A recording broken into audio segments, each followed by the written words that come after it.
নিজের জায়গা থেকে সব সময় একটু নিজেকে রিয়েলাইজ করা, মানে যেটাকে বলে আত্মসমালোচনা করা। প্রতিদিন রাত্রিবেলায় ঘুমানোর আগে একটু আত্মসমালোচনা করবা। কারণ মানুষ রাত্রে কেন ভাবার কথা বলছি, কারণ প্রত্যেকটা মানুষ কিন্তু রাত্রিবেলায় যখন ঘুমাইতে যায় তখন অবশ্যই সে নর্মাল থাকে, তার ভিতরে অনেক রকম ভয়ভীতি কাজ করে। কারণ তার চোখের সামনে যত দৃশ্যমান বস্তু রয়েছে সেগুলো রাত্রিবেলায় কিন্তু আর থাকে না, শুধু অন্ধকার থাকে। তখন ওই নিজের খারাপ দিক ভালো দিক চোখে ফুটে ওঠে, ঠিক আছে, মস্তিষ্কে জেগে যায়।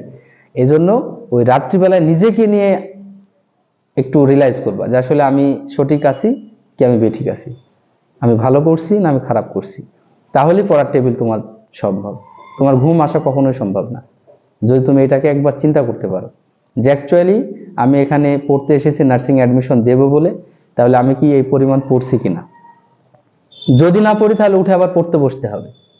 মানে জ্বালাটা তখনই ধরবে যখন তুমি আত্মসমালোচনাটা রাখবা তোমার কাছে। তোমার কাছে যদি আত্মসমালোচনা যদি না থাকে, কি বললাম বলো, আত্মসমালোচনাটা তোমার ভিতর থাকতে হবে নিজেকে নিয়ে। তাহলে দেখবা যে তুমি তোমার সঠিক পথটা আল্লাহ তাআলার ইচ্ছা পেয়ে যাবা। আর আত্মসমালোচনা যদি তোমার নিজের কাছে নিজেকে নিয়ে না করতে পারো তাহলে সঠিক পথ পাওয়া অনেক কঠিন।